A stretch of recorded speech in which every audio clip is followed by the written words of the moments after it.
Thank you very much. And now I give the word to Jorge Pimenta, and he's going to talk about his experiences as the innovation director of this accelerator institution. Jorge, thank you very much for being here with us today. Thank you so much, Zomber.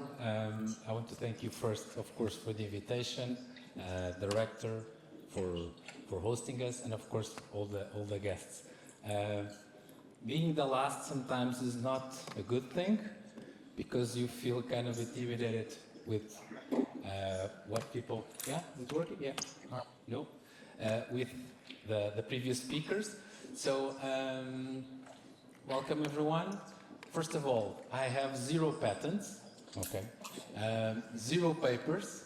So maybe I'm the least qualified person in the room, but I started 2 startups, so maybe I can go with that. So first of all, I was amazed with hearing Professor Peng Shi. Problems. It's all about the problems. Which problems do we choose? How we go about them? The small efforts. It's consistency. He talked about that a lot. And he talked about 3 values that I like a lot: clarity, consistency, and integrity. They work both for academic work as well as for, let's say, entrepreneurial or business work. Then, of course, Professor László, so nice to be with you. And I just start with your last slide about your colleague Bayard, which is he got $1 for his amazing patent and his amazing job. And if you ask what did I got from my 2 previous startups, it was more or less the same. Okay, so it's tough. Starting a company is probably one of the toughest things you will ever do in your life.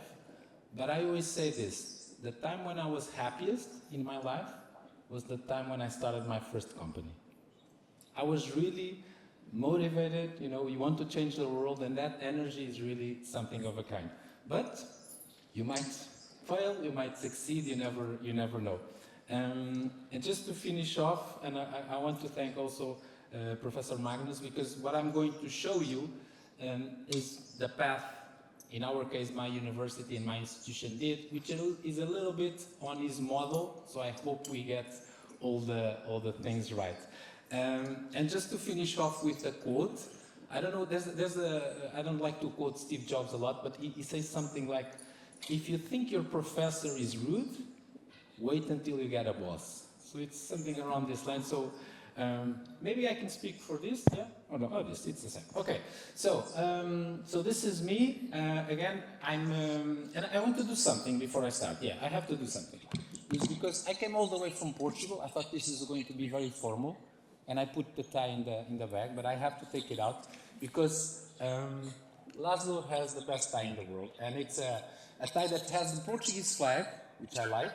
I've seen it, and it represents something that I like a lot, which is unity and cooperation. So in honor of your tie, I take mine because yours is the winner. Okay, and super nice. So. Just before I start the presentation, so IPN stands for Instituto Pedro Nunes. The institute was created by the University of Coimbra. It's also a very old university like UBUDA. And age does not mean that you cannot be innovative. By contrary, it means that you have a lot of experience that you can take. So again, because I have 0 patents and 0 papers, you cannot find me in ORCID or all those other databases, but you can find me on LinkedIn. So just to add to Professor Peng, when he said the academic profile, always put a foot on the other side of the river and create a LinkedIn profile, and because it's also interesting, So this is us. We are based in Coimbra, which is in the far end of Europe. The university, it's a very traditional university, a little bit conservative in values, I must say. So how does entrepreneurship and innovation comes to play? It's an interesting thing. We were created in the late 90s, And our motto, our drive is really simple: promoting innovation and building the bridge between academic and industry. Sounds simple, as you know, it's very complex. A lot of people say, oh, there's little link between academia and industry. Wrong, totally wrong. Most of the people that work in industry, in companies, have been through academia in a way. All big companies were one day a startup, created by one teacher, one student. Oh, and so sometimes we create these myths and we, kind of repeat them and kind of reinforce them. Let's do the other way around, okay? Let's create new myths or new phrases. We are an association, so we are non-profit, private law, but non-profit, and we have 46 associates. So when you talk about stakeholder management, you can talk with me. It's really hard because everyone has, of course, a different objective. Private companies, R&D institutions, but they are all in our association. So we work on three things: applied R&D, so we don't do fundamental R&D, we do applied R&D in 6 areas, mostly related with IT, healthcare, materials, so this is what we do. Then we have an incubator and an accelerator, and we do some specialized training. We are in a lot of networks. It's not important, the specific networks. It is important that you cooperate, that you get yourself out there. You as an institution, but also the people that are working with us and the people we promote. I'm part of a lot of them, but we do act on them. It's very important. It's not being just part of a thing. It's a two-way street, giving and receiving. These are the labs. So these labs, we have around 200 researchers, applied researchers that work on them, and they work with companies and for companies. Okay, so that's the difference. We work on applied. The ideas can come from the university. The ideas can come from industry. It doesn't matter. There's a project, and at the end of the project, there's also a thing which is a budget, which is very important. How we get the money for it, that's a different thing, okay? So this is the incubator. I work there, so my office is by the grass in the back. So we have supported more than 500 companies in the 29 years. 60% of them are still alive. They do a current turnover of over €500 million, and this, remember, we are speaking about Portugal, which is roughly the size of Hungary, but far, far away in the western part of Europe. They export over 80%, and they created this amount of jobs. I'm talking about a city that has probably the same inhabitants as this neighborhood, okay? 150,000 people, okay? So I don't know how many people live in Budapest, but I'm pretty sure it's over 1 million. So it's less than 10%, okay? And it's this. I'm really proud of these numbers. One of my companies is in that number, of course, out of the ones that are no longer active. It's a risky job. So I don't know the statistics here in Hungary, but it's the same around Europe. So around 70–80% of companies will fail within the first 5 years. Okay? It's like science experiments, pretty much. The fact that we have 60% still alive has to do with the fact that we also help a lot of them not to start. Okay? Sometimes the ideas are not that good. Are not necessarily bad, but maybe as a business idea, you should not go ahead. And you know what? Just going to Professor László, rule of 100, which I loved. You know what is the best way to have a good idea?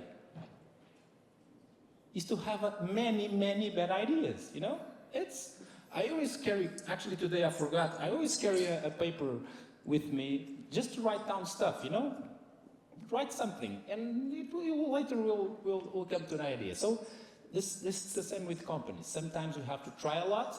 Of course, with the company, you have a higher investment, a higher risk, but let's deal with it. Okay, so we do a lot of things to them. One of the things I'm actually very, very proud is, it's the same with universities. We all go through rankings, and it's not just a thing to wear like a medal, It's not that. It's just for you to kind of understand if what you're doing is relevant across. So we get in a lot of rankings, and we're always like, top 10, top 5. We already, in 2010, we were ranked the #1 business incubator out of university incubators, which is really nice. And it has to do not with overall size, it has to do with a lot of rankings, you know, number of startups per students, all those, because of course if it was in absolute numbers, we wouldn't win it, but it's in relative numbers, which is also important. We don't compare. I'm looking at Professor. I've been to Austin, to the University of Texas Austin. I have not been to UT-AM, but when you see the numbers of American universities, it's just amazing. So we have an accelerator, which is after the 4 years when companies incubate, they can expand. Most of them, of course, are focusing on international business. It's a very nice facilities we have. So currently we have supported 42 companies. Of course, this is, as you see the numbers go down, it's like the rule of 100, you know. But these companies have huge impact, and it's really nice. This is from the moment they enter until the moment they exit.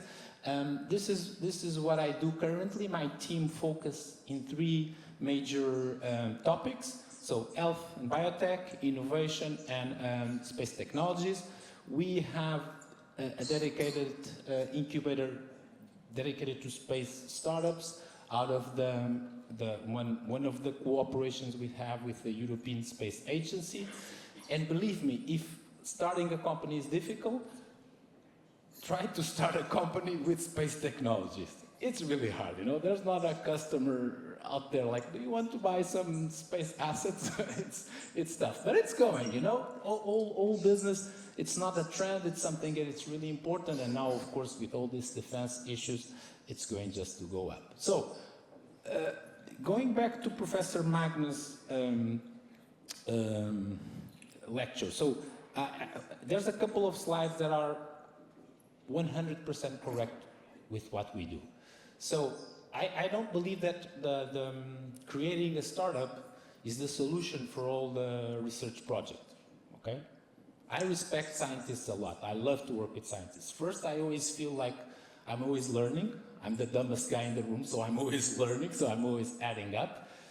Scientists are really good at posing questions, you know? It's really important to pose the right questions. And sometimes, out of 100 ideas, maybe we can create one company. So it's the way. But of course, that when you step out of your research field, there was something talking about the shark. I don't know if it was. You're swimming with the shark, so you have to be prepared. Okay? It's most of the time the shark won't bite you, okay? But you have to be prepared. So when you start a company, you're already in a different, let's say, mindset. And that's where I think also universities can help. So what can you do? And this goes mostly to Zombor and to everyone else in the university.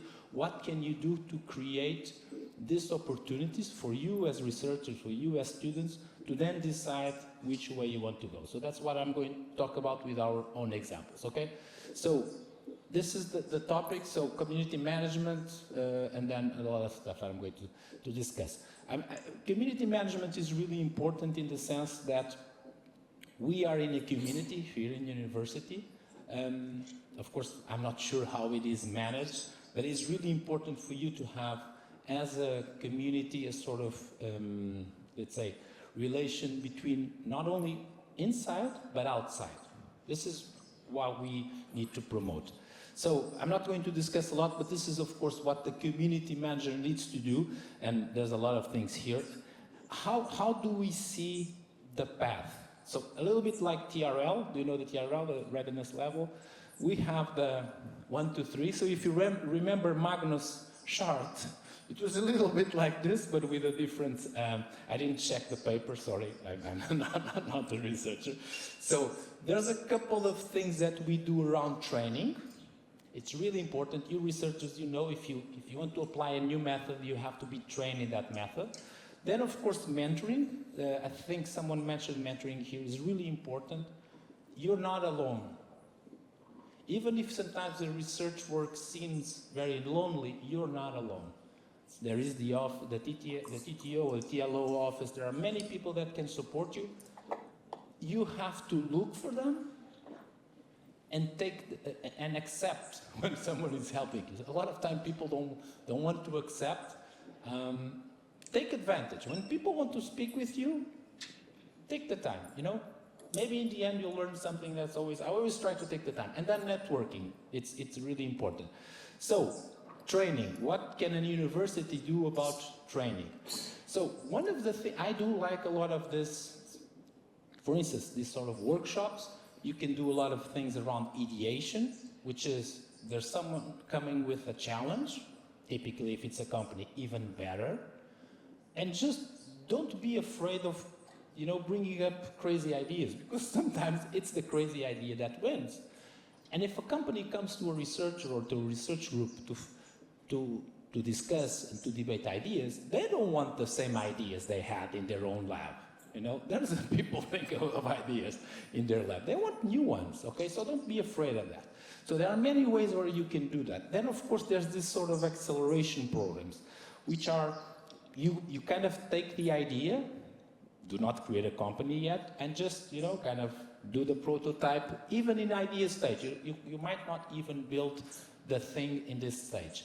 So there's a couple of things you can do. I will leave this let's say, our template, how we set up these things. So you have to do all these steps, and then this is not to read, of course. This is the example. So actually this program will start next Wednesday. So that's why I was really on a tough schedule. And this is something we do for 4 weeks for projects, groups, let's say, of people that have an idea and want to see how valid that concept can be in a business term, okay? So we're hosting around, I think it's 11, from 10 to 15 teams at the time. And what we do with them is it's like the scientific method, but in business terms, you know? Test, validate, test, it's exactly the same thing, okay? For 4 weeks, and in the end, there's instead of having very distinguished panel, you would have pitches. People pitching their idea, their concept, their solution to investors, and sometimes there's someone that wants to put the money. So you solve the funding issue, okay? So there's many ways that you can put yourself out there, okay? Without risking €1. So this was last year, so last year was the 13th edition, and because I have a thing with numbers, I took 13 teams. I'm not afraid of bad luck. In total, we already had 146 teams going through the program, so this year we'll have 150 something. You know how many startups were created out of this program? Less than 40, okay? And that's an excellent number. You know why? Because 110 didn't fail, you know? They learned, but they didn't took the step because they thought, maybe we're not ready. Some of them will create the company 2 or 3 years later. It's really important, something, of course, we co-design with the university, and I love it, okay? You can go at start.ineo.pt. Really fun, engaging, getting mentors in, getting a lot of people to scout for your thoughts and your ideas. Hackathons. I don't know if you run hackathons around here. Who has ever participated in one? Okay, a couple of you, yeah. So, hackathons is a really good way to engage also with sponsors. So find a company, they sponsor. In the end, maybe no idea comes up. What happens? You meet people, you discuss ideas, really, really good. Again, how do you set up an hackathon? There's the template if you want to go through it. Really, really simple, okay?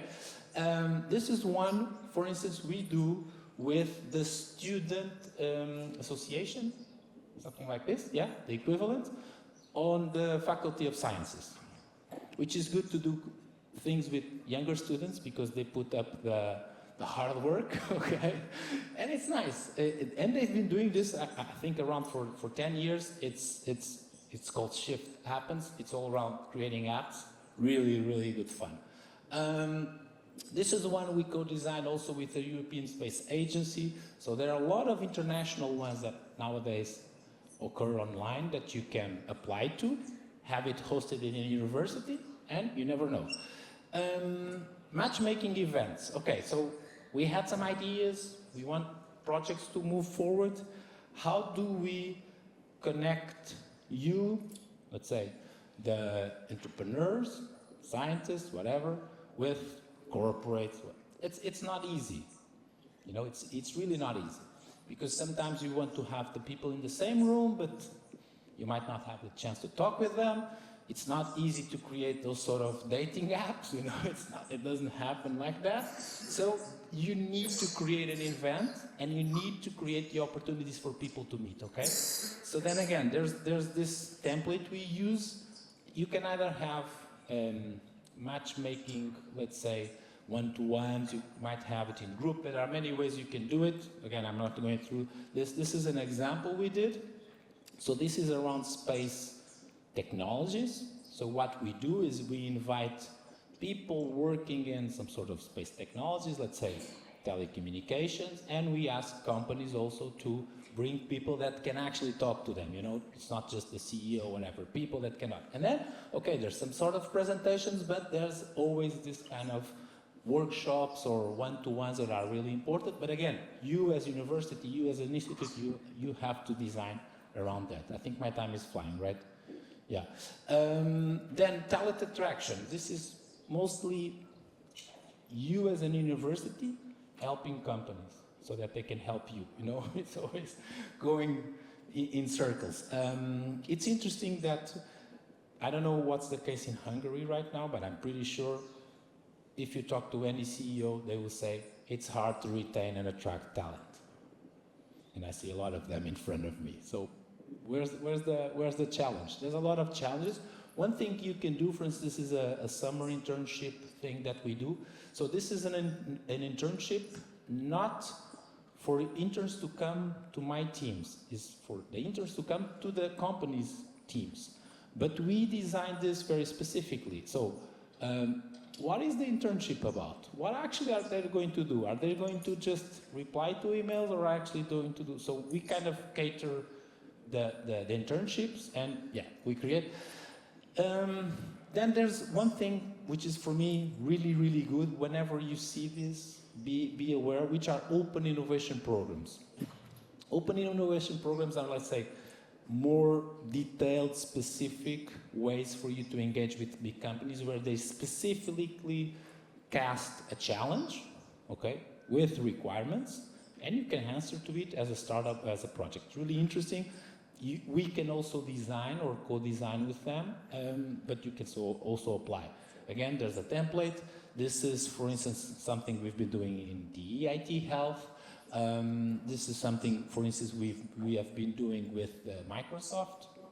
Yeah, so you never know. You might sell a patent to Microsoft. Yeah, it'd be a nice thing. And then, of course, investors. I don't want to go a lot about this, but funding is a huge issue for everyone. Of course, everyone wants to find extra funding, extra grants for your project.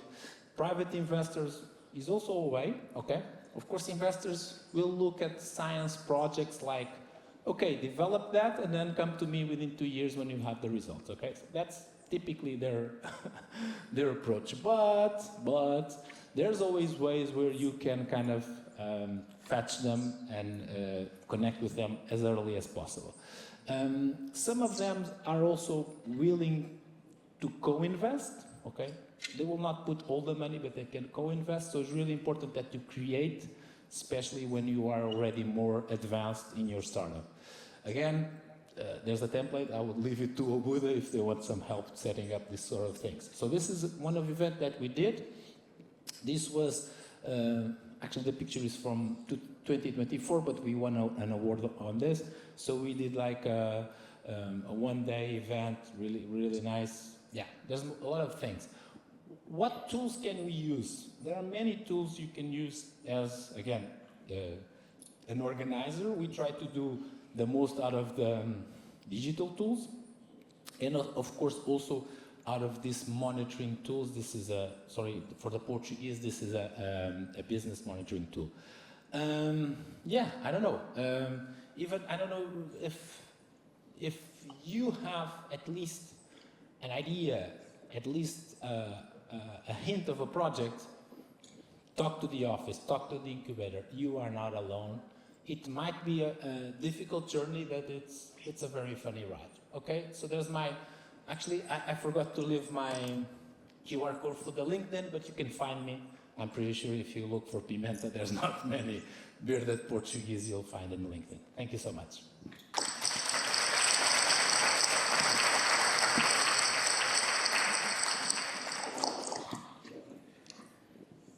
George, thank you very much, and we still have time maybe for one or two questions before we close this event. I'm looking at you. Yes. Hello, I have prepared a question. My question will be, what are the main mistakes startups make in the early stages, and how can these tools help to avoid them? Okay, so there are even books written about startup mistakes. I don't want to go on a technical perspective, but the first thing is to have a better idea of the business, right? Because and sorry, László, you mentioned how to protect the idea, and then you said someone will sell it. Like, yeah. To create a business, it's a totally different mindset to create, let's say, a research project. Number one mistake tends to be the product you're doing or the service you're providing is not what the market wants. It might be a very good product, but it's not what the market wants. So how can the tools help you? The more you get in contact with the market, being the market, whatever it is, the sooner, the better, okay? It's not like the fail. It's like you have, people sometimes, for instance, I don't know, you don't have kids, right? No. I guess. For instance, I have a 16-year-old daughter that uses the Pomodoro method that Professor Peng, and I'm pretty sure the guys that developed that talked a lot with students and kids use that. How, if you develop a product for kids, how do you get in contact with parents? Are you really listening? This is one of the things that you, if you get away from reality, if you're like in your bubble, that's probably one mistake. The second one, and this is important, is about funding. You need funding, you need much more than you think, always.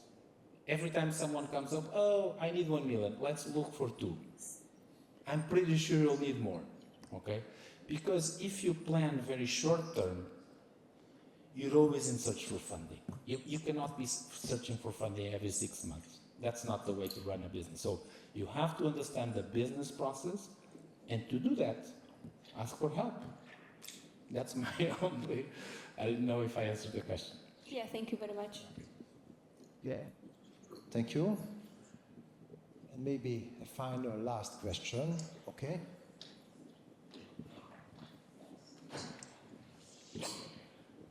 Thanks for the presentation. I appreciate your enthusiasm. We need more of that in this region. My question is, I'm curious about the technology transfer contracts. Yeah. What do those look like? If you can elaborate, the percentage equity, because I'm assuming you are an independent legal entity. Yeah. Outside of the university, so that helps tremendously. Do you sign contracts Yeah, with for every sure. team that comes into the incubator and accelerator? Yeah. And what So percentage? that's a very good question. We would need a full day for that, okay? First of all, I don't know, again, how's the procedure here in the Óbudai University. In the Coimbra University, there is a very concrete procedure about technology transfer, okay? There's an office, and after they pass that, then they're okay to start a company. So that's like the mentality. Every time someone comes to me, I always ask, okay, is this idea yours? Okay, but you're a researcher, so don't forget that you have a contract with your university. First, take care of that, whatever percentage it is. Most universities will be happy just to be, part of the thing, even if they own 1%. It depends a little bit. So I'm not 100% sure how Óbudai University takes care of that, but the first thing you need to do is that. First, although it can cause some challenges ahead, the university can help you with a lot, especially with the patent and paying for the fees and all that. So universities, they can be your ally. Another thing is whenever you have, this is for you, okay, I want this technology to be exploited by me in my startup. So don't forget, even if the idea is yours, the university is paying for your salary, okay? So they co-own everything you do. It's the rule, you know, don't look at me like that. But the university can say, okay, I'll pass you this license, you can use the technology, you pay 0 royalties until you have 1 million euros of profit. Okay? And from that moment on, the royalties are 10%. Okay? You can negotiate that. Should you negotiate alone? No. Okay? Because the TTO is acting on an interest of the university, for sure. He's not acting against you as a co-inventor. But you should have, okay, always, sometimes I have a slide on another presentation that says, get a lawyer, okay? Don't go to contracts alone, okay? Even myself, I've seen thousands of contracts and I'm always like, you know, but it's not, they're not designed to kind of create a problem to you, but you have to be aware. And then another thing, there's students coming in. Another thing is how you take care of these contracts with companies, other companies, okay? Big multinationals. And again, these companies tend to be very smart in creating ways not to pay you. You know, limits, milestones, KPIs, so this is the trick. Is not the generics of the contract, like who owns what, who needs to pay what. That's pretty much simple. Is what are the milestones, the numbers, the key moments that lead to payments. So that is where you should look, but there's no simple rule, okay? There's no simple rule. It can be one upfront fee, it can be a royalties. Royalties tend to be, you know, kind of short, not mid-term. Never say long-term. If someone says long-term, you know what John Maynard Keynes said about it, long-term? In the long term, we are all dead. So that's what long-term means, like 50 years from now. Try to do things 5 to 10 years max. Five is a good number. But get a lawyer, get someone to help you. There's a lot of people that can help you. Okay, there's one over there. That's my phone. Through technology, if you press those 12 things in your mobile phone, you know what happens? My mobile phone rings. Isn't that amazing? Anywhere in the world. That's the power of technologies and science. Thank you very much.